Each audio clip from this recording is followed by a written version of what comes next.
songs that has been lifted up. Thank you, God, for prayer that has been made. God, we thank you for those that have gathered into the house on this morning. Father God, we take not any moment that we can come together collectively for granted. Father God, it's only because of your goodness, your grace, and your mercy that you allowed us to be here one more time. God, it's a blessing because the songwriter said, I was glad when they said unto me, let us go into the house of the Lord. God, we thank you for having crucified with Christ. It is no longer I that live, but Christ who lives in me, and the life I live by blood. In the flesh I live by faith. Through the Son of God who loved me and delivered himself for me. God, I pray that the words of my mouth, the meditation of my heart be acceptable in thy sight, O God, my rock, my strength, and my redeemer. Amen. Amen. Amen. Amen. While you're standing, if you go with me, I'll be reading from the Message Bible this morning to the book of Joshua. Joshua chapter 7. Just one verse. I don't know what it is about this time of year. God always tells me, maybe it's my flesh tell me, what you do it quickly. So, football season about here. So. Do it quickly. Amen. Amen. Coming from the Message Bible, just one verse. Joshua chapter 7. Then the people of Israel violated the whole church. Achan, son of Carmi, the son of Zebediah, the son of Zechariah, of the tribe of Judah, took some of the cursed things. God became angry with the people of Israel. You may be seated. For just a few moments, I would like to talk about it's time to stop making God angry. It's time to stop making God angry. I've always been very interested in history. I always look at the History Channel. I'm always reading books on history. And one day, some months ago, I came across a fellow by the name of Junction, who was known for being such a Puritan or strict conservative preacher. And he wrote a missive titled Sinners in the Hands of the Name of God. Jonathan Edwards talked about sin and how he talked about retributive sin, injustice, and whenever people would, in his day, would hear him preach, they would become so afraid just because of the way he delivered the word that the book said that they would hold on to the benches as though they was trying to escape from falling into hell. He preached in such a way that those who was hearing him, they were afraid to let go because they wanted to be sure that they had things straight with God. They didn't want to slip and fall into hell. He wanted them to know that God had been a gracious God. 21st century SMBC, God has been a very gracious God. Yeah. But sometimes if we're not careful, we'll take the graciousness of God for granted. Yeah. If we're not careful, we can fool ourselves and think we can take advantage of the grace of God. We think because we can say whatever we want to say, then we can just simply ask for forgiveness. And it's possible that sometimes we can fool ourselves in thinking that God loves us so much that he will not punish us. But I want us to realize that God still expects and still wants us to be liable to his ways. He wants us to know that even though society may do certain things, I don't want you to do the same thing that you see society. Just because it looks like society is getting away with it, time after time after time.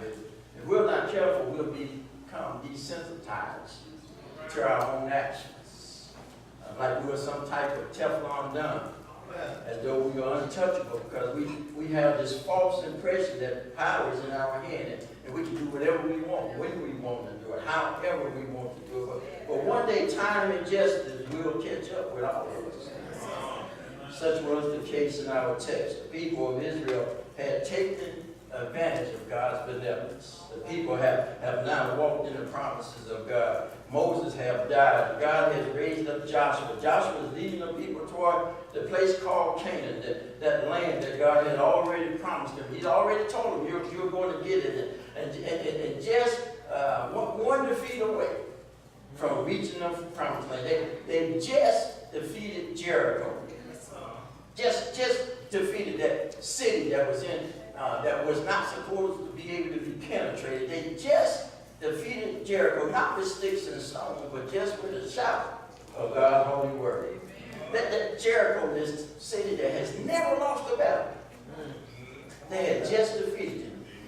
Israel had just done the impossible. Now they're on their way to the totality of the promised land. They just got one small place they have to come. They just overcome their greatest victory. Now they find themselves 10 miles northwest of Jericho. They're in this small village called Ai. But on their way there, they needed to go through Ai to get to the promised land. But before they could get through this small village, God had an issue with his own people. The ones he had already promised victory to, the ones that he had just gave victory to over Jericho. Now, just a small time. Ai. God has an issue with them right after their greatest victory. God's issue is not with the enemy. It ain't with Ai. His issue is not with their foe. God's issue is with his very own people. It's with the people who he had blessed. It's with the people who he had allowed to defeat Jericho. Now he's got an issue with them. God is mad with his own people. That's right there in verse number 1. It says God has become angry with his own people. We often talk about the love and the grace and the mercy of God, but we never talk about God being angry. Even in the New Testament, God is angry.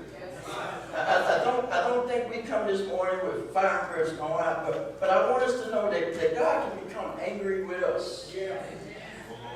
Could it be that we're not getting everything that God has for us because he's angry with us? Because we refuse to deal with the little things. We refuse to deal with the small things that we say don't have nothing to do with me. But sometimes it's the AIs of life, that stuff that meant nothing, the stuff that you overlook, the stuff that we become so comfortable with, the stuff that we're so willing to sweep under the rug. We talk about shacking, we talk about folks who've been married 3 or 4 times, we talk about all the ones who be at the Elk Club turning up all night trying to catch marshmallows with their mouth. But what about the gossip? Y'all get quiet over there. What about the spirit of division? What about the spirit of putting one another down? We tend to overlook what we consider the small things. A spirit of complaint. Always got something negative to say about somebody. But what about those small things? I'm right there in the text. I ain't talking about nobody. It's right there in the Bible. What about the small things we don't look at? Could that stop us from getting to the place God wants us to be? Stuff we stop paying attention to. We have to be careful about everything we do in life. In chapter 6, they have victory. But what happens one chapter later when God becomes angry with his own people? What did the people do that made God so angry? One of the worst things to do is live your life doing what you want to do. Not realizing your life impacts everybody else's life. What I do impacts Second Missionary Baptist. What you do impacts me. And so what happens in the day's time, which is not too far reached from the Old Testament, one family thought they could do something that would not affect the rest of the people. But God became angry with everybody because one family was doing something they weren't supposed to do. And don't you know I still believe God is the same way today?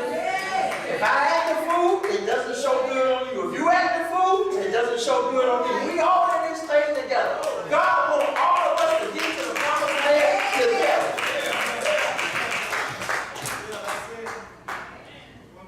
I believe it's time for us to stop making God angry. Because we overlook the little things. Number 1, we got to realize the presence of the perpetrators. Then verse number 1, it says like this: then the people of Israel violated the holy curse. Achan, son of Carmi, the son of Zebediah, the son of Zariah, of the tribe of Judah, took some of the cursed things. God became angry with the people of Israel because one person took something. I love this text because the text started out in the plural. This text moves from plural to singular. He starts out saying he's mad at Israel, and then he breaks it down to who he's mad with. But he's This text speaks to all of us. All of us got something that God is mad at us about. I don't care how good you look on the outside. I don't care how well you smell this morning. I put my boss cologne on too to make sure I smell right. But even after all of that, I still got some things that I know God is not happy with me. I know I'm the only one, somebody here, that you know you got some things that you ain't not happy in your life. And God says because of that, you need to be able to look at yourself. Don't come here looking at nobody else. It ain't about what they got on. Y'all don't believe me? Ezekiel chapter 16 says Satan was the best looking creature God ever created. And Satan started looking at himself and said, you know what? I look awfully good. Ain't nobody saying like I can say. He said, pride caused Satan, Lucifer at the time, caused Lucifer to fall, and his name to be changed into Satan. Simply because he was looking good. There's some good looking devils in here today.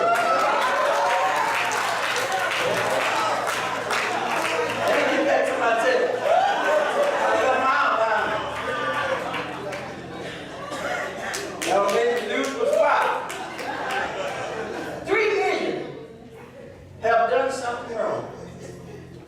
And he moves to one person. He says, all of you guys are guilty because of one person. One person took something that they weren't supposed to take. And God is mad at all 3 million of them. Achan had stole from the city of Jericho. What have you stolen? Could it be how much you think of your own self? Could it be what you think of other people? What have you done to keep God, make God be displeased with you? He says he stole something that was not to be taken. God told them to destroy everything. Don't you take nothing. Jericho verse, out of Jericho, verse chapter 6, verse 18 and 19. It told him, it says, don't you take anything. God says, I'm going to give you what you need and how much you need. Whenever you need it, you don't need to take nothing. We've got to realize whatever God wants for us is for us. We don't have to steal from it. We don't have to perpetrate. We don't have to pretend and all that. Whatever God has, you know your oil won't cold nobody else's head, right? I don't care how much they after you. I don't care what they say about you. I don't care what they think about you. What is for you, it is for you. I know I'm right about it because if it was left up to men, have done some of the things I've done in life, but because I have a relationship with God, anybody here can look over your life and realize the only reason why you're still here is because in spite of what folks said about you, God still had a plan for you in life. And when God has a plan for you in life, there's no devil, there's no imp, there's no pimp, there's nobody take God's purpose and plan away from you. When God has his hands on your life. I was like, God said, I'm going to give you what you need. You ain't got to take nothing. You ain't got to covet nothing from nobody else. They go and he takes something. God has promised them, I'm going to take you to the promised land. Why are you taking something that God told you not to take? Here's the child of David. Achan, here's the child. Achan is doing his own thing. We're not careful. Sunday after Sunday. We'll come to church and do our own thing. Sit on our talents and gifts. No, we need help with the youth department. No, you can get up and get to Sunday school and get your kids to Sunday. Yeah, y'all got quiet on it, but we got the offering. I said that. No, we need help with the sit on the gifts. Hey, why are you doing this? Why are you doing your own thing? Why? I'm talking. I'm talking to you. Why are you doing your own thing? He said, Achan, you still connected with the children of God. You're headed toward AI. You're headed there. All you got to do is do what God asked you to do. Why did you decide now, after all this time in the wilderness, after all this time crossing Jericho, why now you want to be disobedient to God? Somebody in the camp. You in the camp and you're going to cause everybody else to lose because you're selfish. Because somebody ain't doing what they're doing. You're going to cause somebody else to miss out on what God has for them. Could God be mad with us because of who you're hanging out with?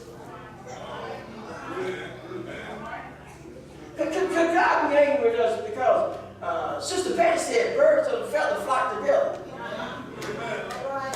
Could he be angry with us because we have not realized that if you lay down with lay down with dogs, you're going to get up with fleas? Could it be that he's angry with us because we don't trust him at his word? You better check your cap. You better check who you're hanging out with. You better know who's running around with you because you run around the wrong people, it can get you in trouble. You better check out who you're doing business with. There's perpetrators all around you. You better know if somebody's really there, ride or die. A lot of folks say they ride or die, but they really ain't ride or die. Don't fool yourself because it just ain't about you, but it's about who else you're hanging out with. The Bible says it like this in Amos 3:3, can two walk together unless they agree? I've come to a point in my life where I ain't got time for people with crab mentality. You know, crabs, they don't want to see nobody else get out the bucket. And if the crabs start to get out the bucket, they're going to pull it down. I ain't got time to hang around with folks who don't want to see God elevate me because my mentality is God elevate me, I want to elevate you. And we've got too many people who they don't want to see you doing good. They ain't doing good. They ain't got no vision. They ain't got no goal. They ain't got no direction for their life. You want to hang out with some folks that got some purpose in their life. I want to hang around some blessed folks. Because if I hang around long enough, I believe some of their blessings will run off on me. See, when you're around blessed folks, you can't help but to be blessed simply because you hang around somebody else that's blessed. I got off from quiet, couldn't hide that when I had that happen to me before. If you hang around foolish folks, you'll be foolish. Yeah, I like this text because if we ain't careful, we can hang out with some wrong people. We can find ourselves hanging out with messy folks, and folks you know we are messy. You can be guilty by association. Secondly, pursue without providence. Pursue without providence. Then in verse 2 and 3, he says it like this. Verse 2, he says, Joshua sent men from Jericho to Ai, the ruin, which is near Beth-Aven, just east of Bethel. He instructed them, go up and spy out the land. The men went up and spied out Ai. They returned and Joshua reported, don't bother sending a lot of people. 2,000 or 3,000 men are enough to defeat Ai. Don't wear out the whole army. There's not very many people there. Now, we don't need very many people.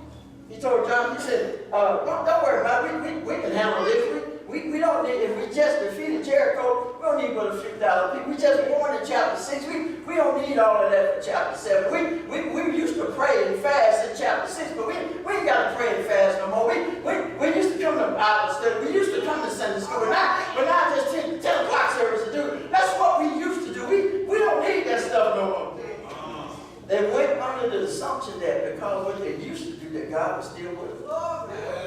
It's in the text. Because it looked small. They just had a victory. They made the assumption that because God was with them against Jericho, that he's with them against Ai.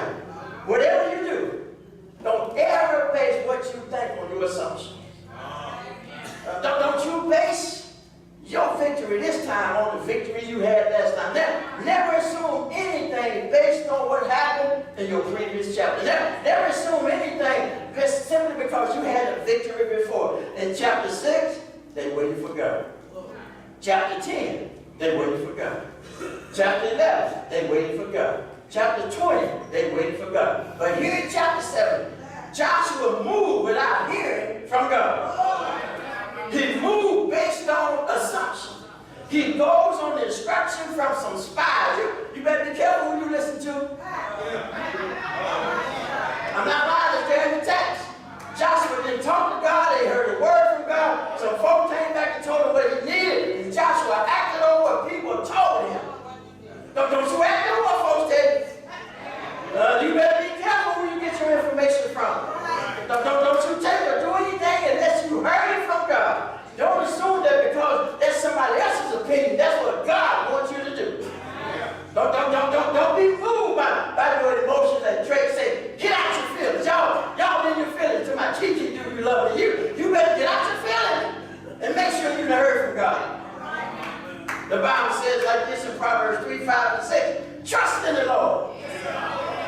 with all thy heart. Lean not to thy own understanding, but in all thy ways. Now, don't worry about what your friends think. Don't go on your emotions. But in all your ways, acknowledge him. The Bible says in Psalms 37:20, the steps of a good man are ordered by the Lord. Now, don't you do anything without first asking God. Thirdly and finally, they had prayer, they had no purity. Verse 13. So get started. Purify the people. Tell them. Get ready for tomorrow by purifying yourself. This is what God, the God of Israel, says. There are cursed things in the camp. You won't be able to face your enemies until you've gotten rid of those cursed things. 2 letters have taken their spirit. AI. We don't hear a song about Joshua ripping his clothes off. But as a child, I was raised about hearing the song. Joshua walked around the walls of Jericho and the walls came tumbling down. Verse 6. Look at verse 6 in your Bible. Go to verse 6. It says in verse 6, Joshua ripped his clothes and fell on his face to the ground before the chest of God. He and the leaders stormed dirt on their heads, prostrate until evening. Look at verse 7. Joshua said, oh, Master God, why did you insist on bringing this people across the Jordan? God, you want us here to wipe us out. God, why did you do this to us? God, why did you let that happen to us? God, why you allowing that to happen to me? All the time we blaming God. And God said, you can take no self-reflection of you. God says, I'm going to do what I said I'm going to do, but you need to do what I told you to do. I'm not lying. It's right there in the text. Joshua's complaining to God. God, why you brought us across the Jordan? Why you let this happen to us? Why you wiping us out over here? Why you taking us out now? God, why you doing that now? Y'all ain't never heard about the name God, have you? You ain't never had life so difficult that it made you question the whys of God. And God says, because I'm sorry, I do what I want, how I want, but you need to do it the way I tell you to do it. God said, I just told you the land belonged to you in chapter 1, verse 3. I just gave you my promises, but you've got to do what I told you to do. You can't live raggedy and still get to the promises. He said, I already told you. He said, you got to do what I told you to do. God says, I want good for you. I want you to have the land. I don't want you destroyed, but I don't need you living any kind of way. Joshua says in verse 8, he said, God, we was fine right where we was at. He said, you could have just left us on the other side of the river Jordan. He's blaming God for something that they did. He's more concerned that God, you brought us out here to leave us. You brought us out here to do this to us. Instead of saying, what is going on? I know God to be faithful. I've got history with God. I know what God will do for me. You ought to know that when you don't understand, you ought to at least have a little history, a little knowledge of what God did for you before. Have you been through sickness before and he healed you? Have somebody passed in your family life before, but he kept you through it? Have you had problems with money before? And I told y'all before, I used to use my credit card. That thing would keep it. I would call the bank on Wednesday. That thing kept my card. I don't know why. Argue with the bank. No, I ain't got nothing to do. But he took care of me before. You've got to remember, if he did it before, it must be something with me. So I like this. God says, just shut up, Joshua. Shut up. Stop praying, and I need you to take some action. He says the problem is there's some sin in the camp. You asking God to deal with something, and God is saying you need to deal with it. You're asking God to do what he told you to do. God says there's something I can't do and will do. There's nothing I can't do, but something I told you to do and I want you to do. I ain't going to do it for you. You know when somebody is lying and you'll go along with the lie. You know when somebody spreads gossip and you won't correct it. You know when somebody got a complaint of spirit and you go along with it. God said, I expect you to. Y'all looking at me all the time. You know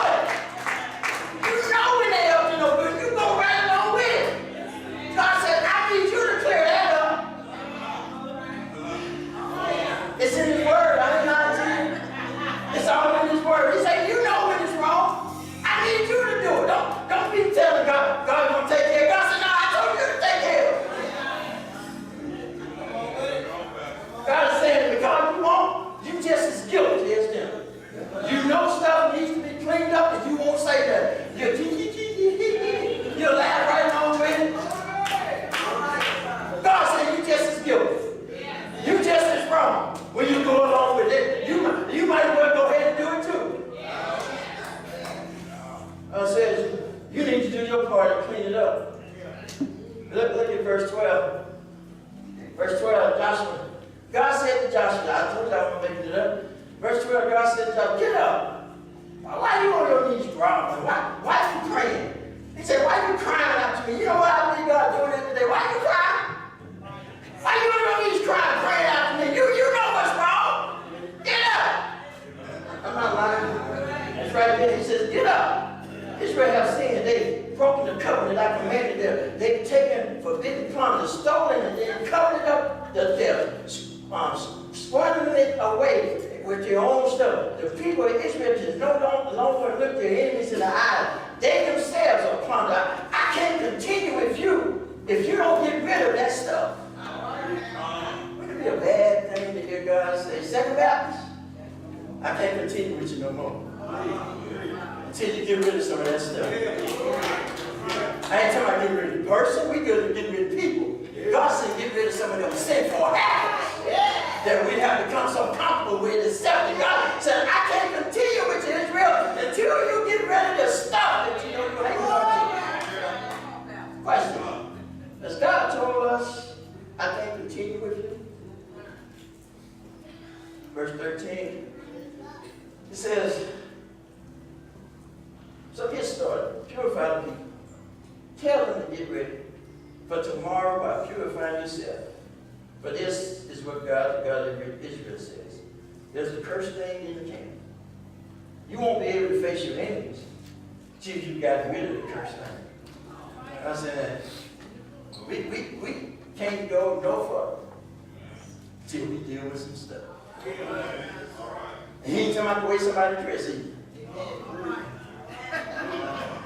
No, he's talking about the attitudes, that heart thing, the stuff you can't see. God says you can't go no further till you deal with that stuff that men can't see. I like this because the Bible says in Psalms 5:51-10, it says, create in me a clean heart and renew a right spirit within me. And I'm going to close right here at the end. It'll be a part 2 sometime down the road. Look at this. Look at Joshua chapter 7. Starting at verse 16. Joshua was up at the crack of dawn, and he called Israel up tribe by tribe. The tribe of Judah was singled out. Then he called the clans and singled out Zacharias. He called up the Zacharias family and singled out Zedai family. He called up the family members one by one and singled out Achan, the son of Carmi, the son of Zedai, the son of Zacharias, of the tribe of Judah. Come on, Lord. Judah? Not the tribe of Judah. You know who Judah is, right? That's the royal tribe. That's the one David came out